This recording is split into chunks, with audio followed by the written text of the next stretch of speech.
Welcome or welcome back. My name is Catherine, and I help single moms elevate from survival mode to healed, confident, and thriving. Today, we're talking about some heavy stuff.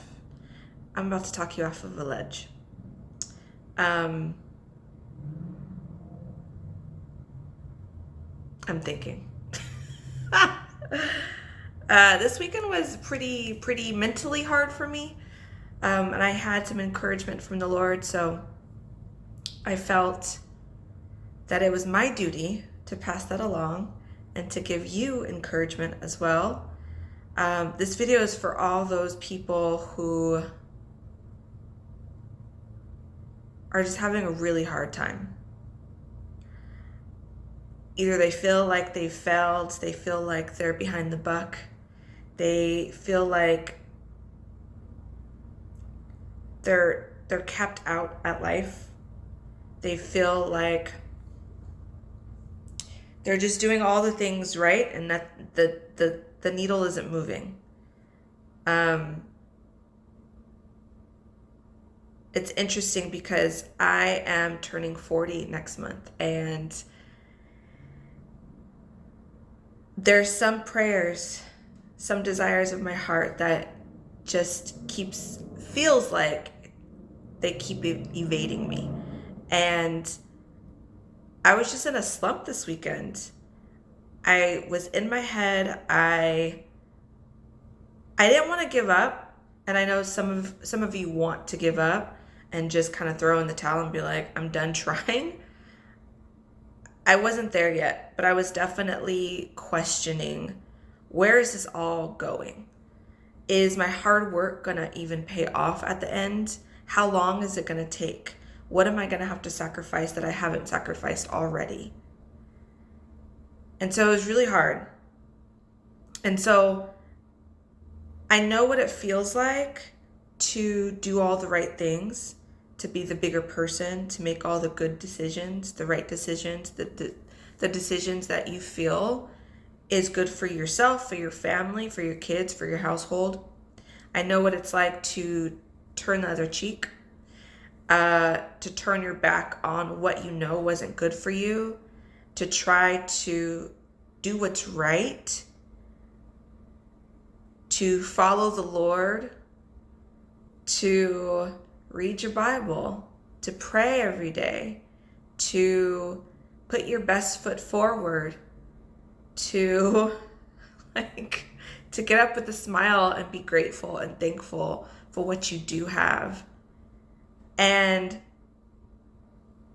to ultimately do all those things day after day, month after month, week after week, year after year, and it feels like you're still not getting to the point where you thought you should be at this point in your life, or getting to the point where you innately feel successful. I don't know how else to describe it. There is a point where you know that you're successful, and you just, all the things that you've been doing, anything that you do, any leaps of faith that you do, it just feels like it's not paying off the way you thought it should. And I'm here to encourage you to not give up. Having faith is like super hard. Super hard. It's not for the weak. It really isn't. People think that being a Christian is some type of superpower where, like, we either evade hardship and struggle or we're in denial of it, and that's completely farthest from the truth. It's actually, you have eyes to see. You get the eyes to see all the things, good, bad, ugly, indifferent, all the things. And it's really hard to know all of that, on top of know what you're called to, on top of knowing the standard that you have to live by, on top of knowing that there's people watching you, on top of pleasing the Lord over pleasing your flesh, on top of making sure all the responsibilities of life get taken care of. It's hard, okay? Every Christian on this earth has a will, has their desires, has what they feel like their life should be, has their dreams. And when the Lord snatches you up and rewrites the whole script and kind of flips you like literally like does a 180 on you, or enhances the dream that you had, it takes you,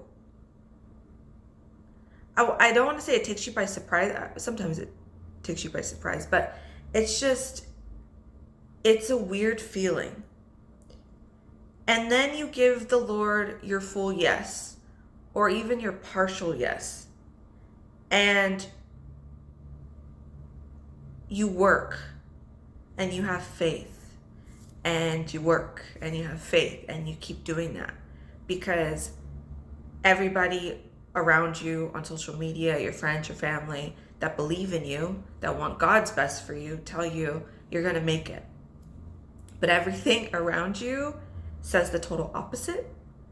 And that's really hard to stomach.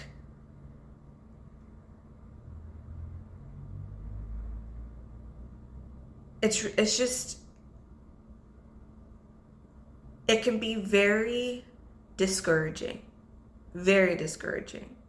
because it almost takes like your stamina. It's like you run so fast because you're so excited, right? You're so excited to get started. You believe in the word that the Lord gave you. You believe in the blessings of the Lord. You take all those things to heart, and you put a smile on your face. You get up every morning and you're ready to go, and you do what you have to do, and you're thankful for all of it. But then at the end of the day, it's like nothing changed. Nothing has changed. Everything around you remains the same. Maybe the people around you have remained the same. And it feels like you're the only one that's trying to change and better yourself and increase. And it's not that you feel like you're better than anyone else, but you know the call that the Lord has on you. And you're trying your darnest to live up to that call. And it's lonely, right? You're in this race that's deliberately and strategically designed just for you. And it's almost like you want to not have like your own specific race. You want to be in a race with somebody else, because then at least you don't feel so alone. I think there are people in your life that the Lord has placed to help you understand where you're going, and to help you understand how to put the pieces together, and to help you understand that vision that you have, that maybe you just don't have the complete sentence to describe it, or to make sense of it. There are people that the Lord has placed in your life, but they still don't exactly know how you feel because they're not in your shoes. And so even when you have people around you that believe in you, that trust in the vision that you've shared with them, that the Lord gave you, and you're showing up as your best self every day, and you're living proof, right? That what the Lord has said, you're living proof of the faith that you hold with God, for God, about God. and you hear encouragement, and it's still not enough. You still feel alone. You still feel tired of waiting for the miracle, tired of waiting for the thing that you're running towards, the reward that you not necessarily feel like you deserve, but the reward that you were told that you would be given. The desires of your heart, not out of flesh, not out of selfish desire, not out of ego, but like your honest to goodness, righteous desires of your heart.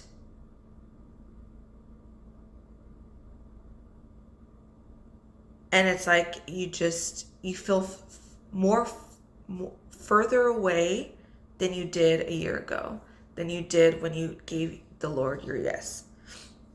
And that is what I have been dealing with this weekend. Thank goodness I have the Lord, because honestly, I was able to verbalize and non-verbalize that to the Lord this weekend in prayer. And he told me to go to Joshua, and I have been in the book of Joshua so many times just because of the season that I'm in, and the Lord's been showing me things. I'm not going to get into it, but he's been showing me things in Joshua, tools that I need for this season and the next season. And he was like, go back to Joshua, the beginning. And I was like, we've been there like 10 million times. But I know the Lord, and a lot of the times he'll tell me something that I think I know, but then, or like he'll lead me to somewhere that I've been before, but then he'll show me something totally different. And that's exactly what happened this time. And so I flipped to Joshua. Yeah. I flipped to Joshua, and I was like, all right, Lord, show me what I've missed. Like what one word, one sentence, one chapter, one verse that I need today, like right now, because I'm a hot mess and I need you. I need you to show me. I need you to remind me of something, right? And he sure did. Joshua 1:2, the words, and this is the King James Version, the words, now therefore arise, like it slapped me in my face. Was it something that I predicted that he was going to tell me? No. And he reminded me of Joshua 1:9, to be strong and courageous and not be dismayed. And I had to go back and look at all the meanings of those words, strong, courageous, dismayed, and even look up like the Hebrew meaning of those words. And the one of the meanings of dismayed was discouraged. And it was like the Lord was like, stop, don't be discouraged. I'm always with you. I'm going to be with you. Just keep going. And then I looked up what strong and courageous was in like Hebrew terms. And they're kind of like together. I guess the Hebrew words that it was written, they're kind of intertwined. And the thing that popped out at me was the fact that a part of the meaning is like mental stamina.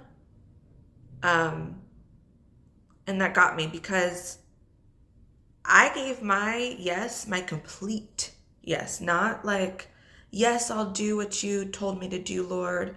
And then 3 days later, I'm like towing the line, right? Or I do something completely opposite of what the Lord told me to do, but then I use grace and mercy as an excuse. No, I gave the Lord my full yes, and obviously I'm not perfect. And within those month and 3 days that since I've gave my total yes to the Lord, like I've had minor slip ups, but my heart posture is all the way there. It's in the capital Y, capital E, capital S, okay? Period. And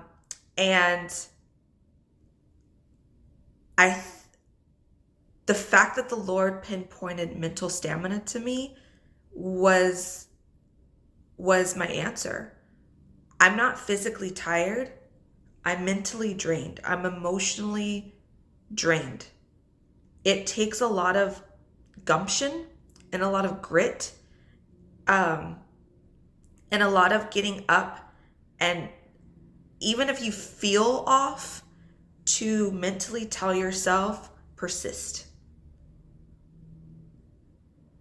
It takes a lot to think about the one thing that your heart desires, and to have that tear roll out of your eye and down your cheek, and you wipe it off and you're like, that tear is not gonna change anything. Wipe those tears and keep going. And that's where I was at. I'm to the point where I'm like, there's no more excuses. I got to keep going. Like, I can't, there's nothing back there for me anymore. I'm not even like, I'm in the middle of this race. And so to go back would be like a travesty, and would be a waste of time.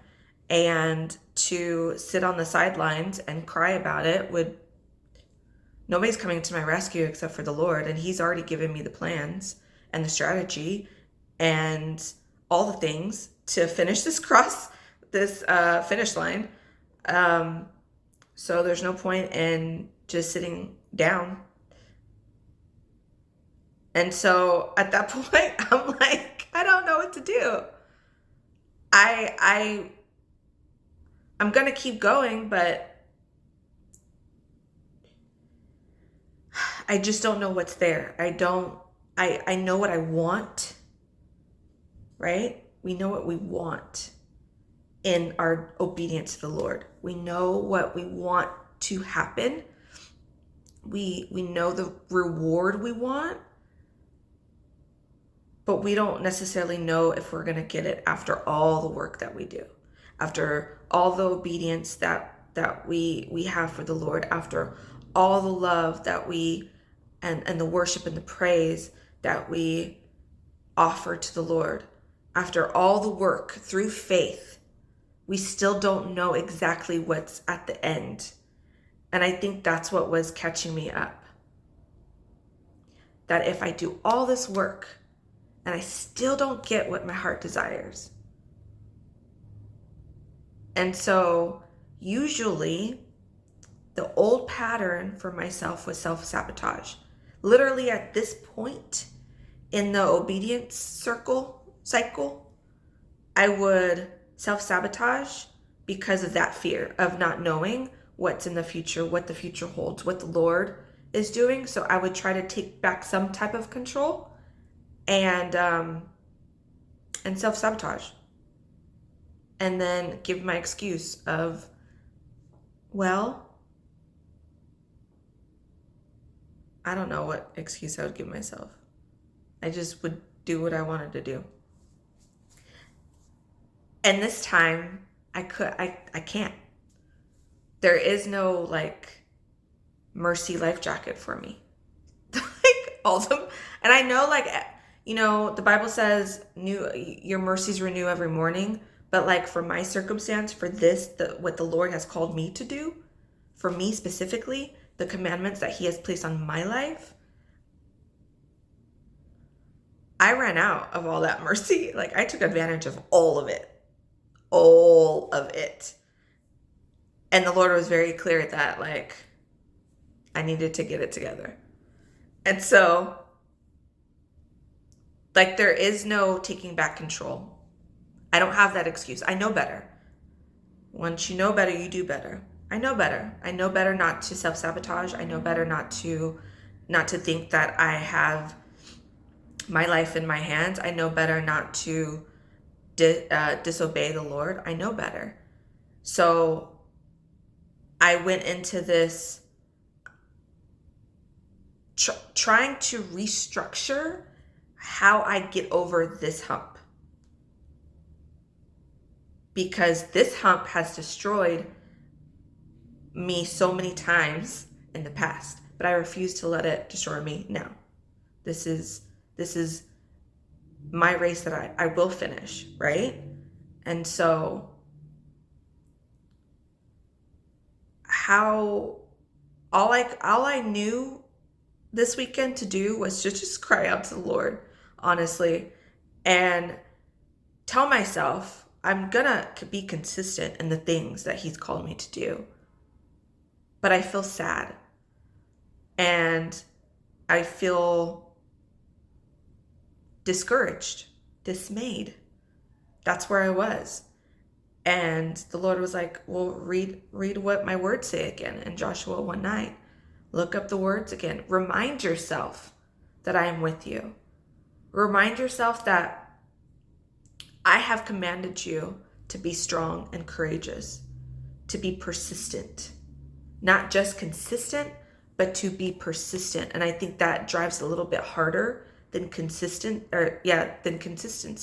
Consistency is kind of doing the same thing over and over and over, and you're going to get results, right? Like the work does the work. It'll show you the results. If you work, you will get results. Persistence is that, like, just that extra inner drive, I feel like, the mental grit that you need to go even harder, to not just do the thing, but do the thing good, do the thing well, put your whole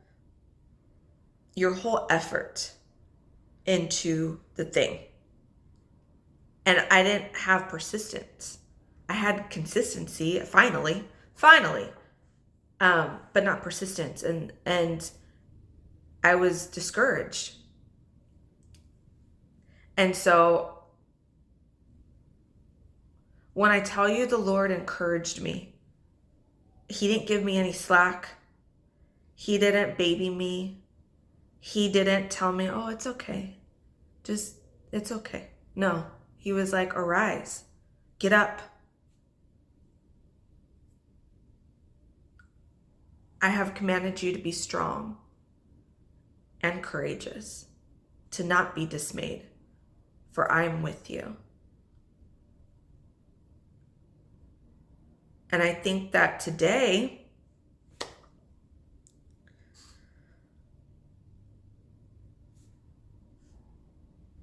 for everybody that feels dismayed watching this, I'm going to encourage you the same way.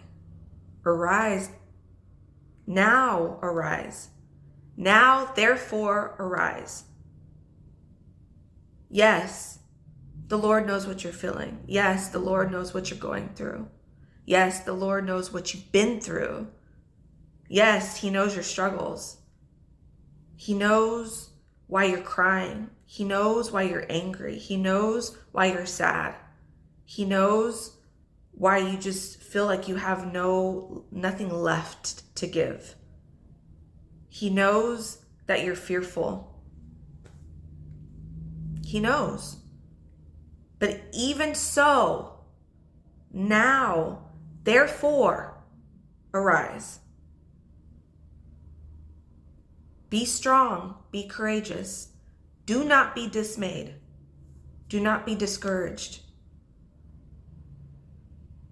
For the Lord is with you. He will get you through this. You will win your race. You will cross the finish line. You just have to keep going. Wipe the tears. They're not going to do anything for you. And I say that with all the love I can. I'm not trying to like desensitize you, like honestly, because I cry too. But it's a cry out of frustration, not a cry out of pity. And there's a difference. Don't cry out of pity, because there's nothing pitiful about you. You've come this far. If you write down everything that you've gotten through, everything that the Lord has pulled you through, everything that He has rescued you from, everybody He has rescued you from, everybody He has separated you from because they were harming you, every obstacle that you successfully overcame, if you write it down, you will see. You'll see. But that's all in the past. You can't take it with you.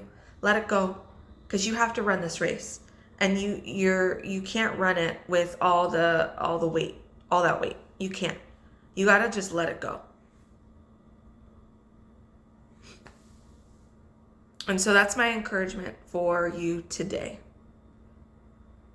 This wasn't a 5-step whatever, 3-step, nothing. Like, it was because the Lord rejuvenated me and filled me up this weekend, because I felt real empty. I'm passing it forward to you because He loves you. I love you. You're gonna win. Your blessings will come through. And I'm saying that in faith, because even the blessings that I'm waiting for still haven't hit my door yet. But I know the blessings that I've prayed years ago that I'm living in now. So that's proof that the Lord hears and sees. So keep going. Don't give up. Have faith. Persist. Be consistent. Be strong, courageous, and don't be discouraged. That mental fortitude, you're going to need it in this next couple of weeks. And even some physical fortitude. I don't know what you're going through, but the Lord will give it to you. He has you physically, emotionally, mentally, and spiritually. So just keep going. I hope this encouraged you today. I will see you next video. Bye.